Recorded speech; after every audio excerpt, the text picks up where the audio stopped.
Hello, everyone. I am Keith Flemming, joined again by the wonderful, amazing, beautiful, fantastic Casey K. Look, don't roll your No. eyes. You know you are.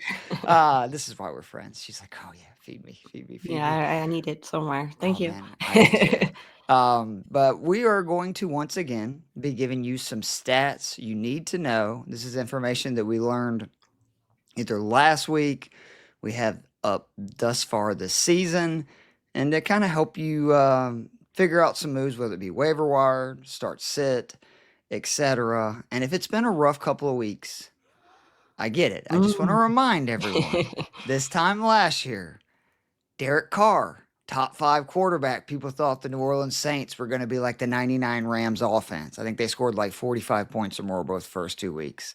Isaiah Likely was the number one tight end in fantasy, and Alec Pierce was a top 10 wide receiver. So what I'm saying is, people, let's pump the brakes, okay? The sky's not falling if everything's bad. You're not Right, the biggest genius in the world if everything's good. right. This stuff evens out. It really does. But Yeah, sometimes you need to hear that. you do. But Casey, why don't you get us started off tonight with stats you need to know? Yeah, for sure. So this is a fun one for everybody out there. Kansas City. Let's talk about Kansas City Chiefs, shall we? They're no longer the fantasy relevant team that we have once known and loved. From 2018 to 2022, the Chiefs they averaged between 29 and 35 points per game. That's a But over lot. the last two seasons, they only averaged 21 points per game. And then through two games this season, they're averaging 19 points per game. So more evidence of the struggles there. We can get into Patrick Mahomes. He stated previously that he likes to save his rushing for the playoffs. But through two games, he's already rushed for 118 yards and he's had two touchdowns. Plus, the 118 yards is 38% of his total in the regular season last year and 30% of his career high in the regular season. So the team's 0-2 for the first time with Mahomes as quarterback, and then Andy Reid as coach, second time with him, first since 2014. I think that's part of why Mahomes doesn't get hurt, is he's a smart guy and he doesn't run around. So Yeah. that might Yeah. have me a little nervous, A as little somebody who has Rasheed nervous. Rice everywhere. Um, Another kind of sad story is if you're a Jordan Addison owner and you're very excited because he has been a fantasy stud at wide receiver the last 2 years, I think it's fair to ask, can JJ McCarthy or earmuff people, Carson Wentz really maintain two fantasy relevant wide receivers? Because I think we all know if there's a pecking order, which there is in Minnesota, it's going to be Mhm. Justin Jefferson. The Vikings, through 8 quarters this season, have only put together one quarter where they've scored a touchdown. Now, granted, they scored three, and that's very good. But if you remove that fourth quarter versus Chicago, things would look pretty dire. And we knew there was going to be growing pains with McCarthy, basically being a rookie, even though it's his second year, coming off a pretty horrific leg injury. But man, when my Atlanta Falcons are looking like the 85 Bears, there's some issues. He got sacked 6 times, he threw 2 picks. But the real scary one is the off target rate of 24%. I mean, come on, people. That's basically 3 out of every 4 passes is not going anywhere near the receiver. The league average in 2024 was 15%. So he is 10% above, and he really hasn't played what is thought to be a stellar defense yet.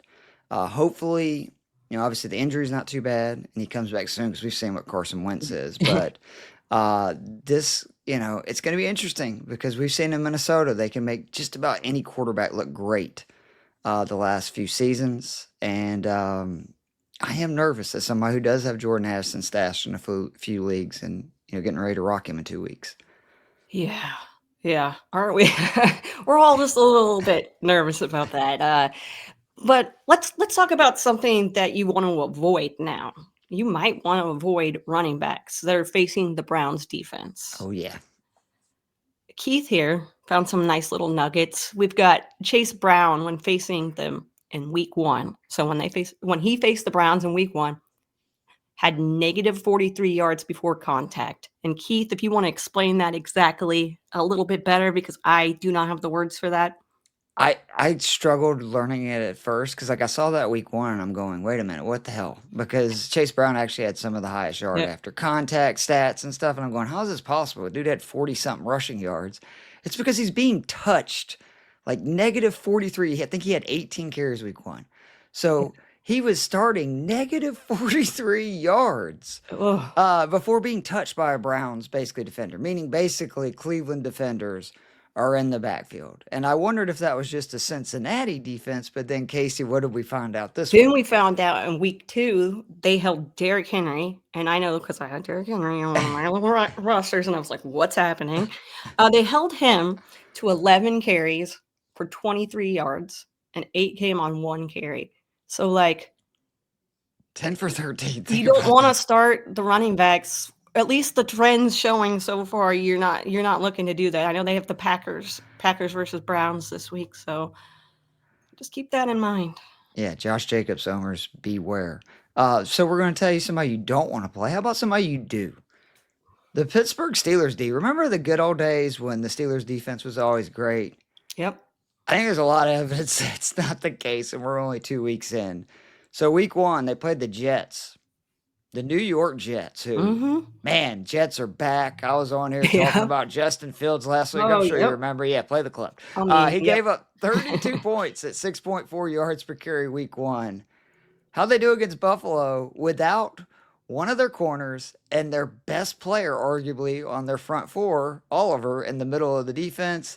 10 points and averaging 3.3 yards per play. That's not good for the Steelers. Well, then you look at Seattle, who week 1, they only scored 13 points at 4.1 yards per play. They drew Pittsburgh this week, and all of a sudden that offense looked real good as they put up 31 points at 6.2 yards per play. I think you want to be picking on Pittsburgh. Now, granted, Joey Porter has been out, and that obviously will play a difference because they have Jalen Ramsey, they have Joey Porter, 2 good corners. Maybe that helps, but teams are also just running it down Pittsburgh's throat. Brees Hall had basically the best game of his career week 1, and then the metrics for Kenneth Walker, we'll get into that in just a little bit, were absurd this last week. So you probably do want to target the Pittsburgh Steelers if you have any guys playing against them this week. I gotta go look. We've got some troubling data, and it deals with Kyler Murray and the Arizona passing game as a whole. Only 35% of Kyler's dropbacks this year have equated to actually to an on-target pass attempt. Sorry, That's as I so read sad. this, it's sad. So That's sad. I didn't mean to like have a hiccup there, but it is, yes. And then 12% of that, 12% resulted in a throwaway, 23% in a sack, and 27% he's scrambling. Okay. Outside of Trey McBride, who's seeing nearly 40% of the first read target share, you can't really feel good about playing any of the Cardinals pass catchers. You really can't. I feel so bad for the Marvin Harrison truthers out I there. And it's the know. main thing I said this summer. Mm, I actually think Marvin Harrison Jr. is really good. I yeah. don't think Kyler Murray is.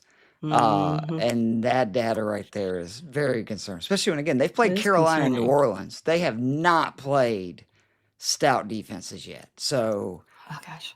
yikes. That is a little concerning. That does make me go yikes. If you want to think about how important like your play callers and your offensive schemes are for running, look no further than the duo of Ben Johnson and Liam Cohen. Now, granted, it's been a so-so start for Liam Cohen, who's 1-1 despite losing to the Bengals, despite Burrow getting knocked out.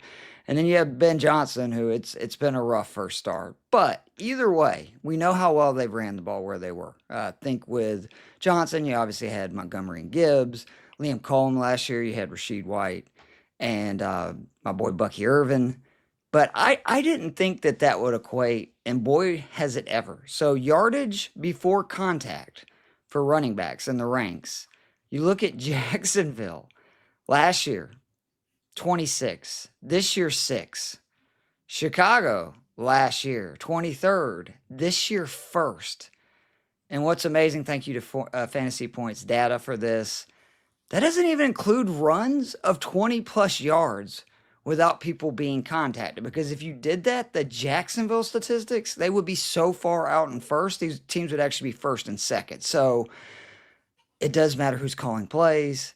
I'm an idiot. I should have loaded up on these backs because, again, they've always had two pretty fantasy relevant backs the last few places they've been. And I have no shares of any Chicago or Jacksonville running back. So there you go. It's okay. I barely do, so I'm not faulting you there. I was, yeah. Go pick up Tootin. He's about the only guy you can probably get left out of this bunch. Well, we're going to talk about a few running backs since, you brought up Tootin. We've got our share of backfield weighted opportunities for rookie running backs in week 2. And this is, again, thanks to Fantasy Points data. Pick up Scatterboo. Yeah, Scatterboo is kind of, let's just list off a few of these running backs real quick, okay? Travion Henderson, 19.5%. Remember, this is a share of backfield weighted opportunities for rookie running backs. We got RJ Harvey at 24.3. Basil Tootin, we got him at 31.2. Quinshawn Judkins, we've got 32.8. And then here we go, our boy Cam with 55.6. So if Scatterboo's out there, check. You really need check. I just want to give an extra FU to Brian Dayball, who after Scatterboo got no carries week 1 and Tracy was terrible, he made a real show of Tyrone Tracy is our starter. And then literally halfway through the game, he's like, wait a minute, we're able to throw all over this team. If we could just get something from the running game. And then they just went to Scatterboo. So he's probably out there because there's idiots like me who dropped him week 1 in leagues. So I promise you, they're out there. A lot of people question with Mac Jones being the quarterback now for the 49ers, at least for the next few weeks, while Brock Purdy battles turf toe, which it's a lot worse than it sounds from everything I've heard, so shouldn't joke about it. Was it going to be CMC seeing a high target share? Was it going to be Ricky Purcell? Oh, of course not. We remember last year when he scored 54 points and then was the bane of our existence. It looks like Jauan Jennings may be that guy. Week 2, 88% snap route, 93% route rate, 26% target share. This is a big one, 36%, I can't tell, 36% air yardage share, which that means the passes going down the field, almost, 4/10 of them were going to Jauan Jennings. And believe it or not, Mac Jones was really good, particularly on third downs. He was 7 of 11 for 131 yards and 3 touchdowns. No surprise, one of those was Jauan Jennings, who caught 5 passes for 89 yards and a touchdown. So Jauan Jennings may be one of those infuriating guys again this year where you may have to go pick him up because there's a chance he could be that dude. Yeah. But also, don't be surprised if we go through the same bad dance we did last year. Right. Temper your expectations. But, there's always those guys you can get rid of at the bottom of your roster. So if you want to take a shot, you just explained it perfectly.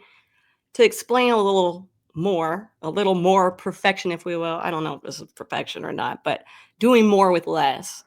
It's pretty amazing, right? And that's what Kenneth Walker's doing right now. Despite less rush attempts and snap percentage than Zach Charbonnet, he outscored him by 17 fantasy points. Okay. Walker on Sunday, among all running backs, he had his yards per touch were 8.43. That was second among 33 running backs. So, 33. And then the explosives per touch, 21.4%. That was first out of everybody. Out of all those 33 that we were looking at. That is worth noting. If you ain't first, you're last. If you ain't first, you're last. I love it. Yep. And what is Seattle's coaching staff doing? I mean, really, we talked about the disconcerting snap share last week, and I get it. It was actually the other way around, where Charbonnet was more effective, but not to this level. And then again, don't forget who Kenneth Walker played. Pittsburgh Steelers. Yeah. They're going to have trouble There stopping you the go. run. Another guy that I completely whiffed on this summer, Me and too. what's more disgusting is especially in best ball, where it's like Keith. The Javonte Williams revival, it's real, folks. And I know it's only been 2 weeks, but again, per our good friends at Fantasy Points Data, among the 49 qualifying running backs, he's 16th in explosive run rate, 8th in yards after contact per attempt. And if you look at last year, Rico Dowdle had 2 rushing touchdowns in this Cowboys offense. Javonte Williams has 3 in 2 games, and he's giving up carries to Miles Sanders inside the 5. Mhm. Otherwise, it would be even more impressive. And stuffed runs, which is what really like plagued him in Denver, he has one of the highest positive gain percentages on rush attempts of anybody in NFL through 2 weeks. The Cowboys offense, I think, is going to be really good. Unfortunately for them, when you trade Michael Parsons, their defense will not, but that's very good for you if you have George Pickens, if you have CeeDee Lamb, if you have Javonte Williams, if you have Jake Ferguson, Dak Prescott. Like, I think the Cowboys are going to be in a lot of shootouts, and, you know, the Javonte thing is real. I was wrong. I mean, I was wrong on him too. So, and I'm a Cowboys fan. I did get him in a lot of best ball, but that's just because I was like, oh, just take the Cowboys player Yeah. that's there, right? Because that's me sometimes. No, for sure. Why not? But it You're worked just out throwing stuff great into because I was like, yeah. there's opportunity. Sure, sure. Chuba. Let's talk My about Chuba guy. Hubbard. Yeah. Let's talk about some opportunity. He's becoming a PPR monster this season. Okay. On average, he's averaging 13.55 points per game as a pass catcher through 2 games this year. And last season, he averaged just 4.4 points per game as a pass catcher. So, I mean, the pass catching, you love to see it. You love to see that number increase. You love to see, I mean, if you drafted him, you've got to be happy with that, right? He was one of my favorite guys to draft this year. My question is, do you think it's a Freaky Friday situation between him and Alvin Kamara? Because this is what we're used to seeing out of Alvin Kamara, right? And now It is. Kamara's not catching any passes and just running the ball. And now Chuba's doing all of his That damage. is, Pass I catching. like the way you put that. It's very interesting. I would never have even I like it. Let's do body swap story. I'd love to watch that. I think we are. I think we are watching that unfold. It's a great movie too, by the way. Me and my wife just watched it again the other week. Oh, I love it. And I got to end it with something that's going to sound blasphemous coming out of my mouth. I hope I don't get struck by lightning. As the biggest Brock Bowers fan in the world, Mhm. and we should not compare anyone to Brock Bowers. So let's just call this I'm just saying. I'm just Well, saying through 2 pro games, Brock Bowers, 17 targets. The Indianapolis Colts, Tyler Warren, 16 targets. Receiving yards through their first 2 games, Brock Bowers, 156 yards. Tyler Warren, 155.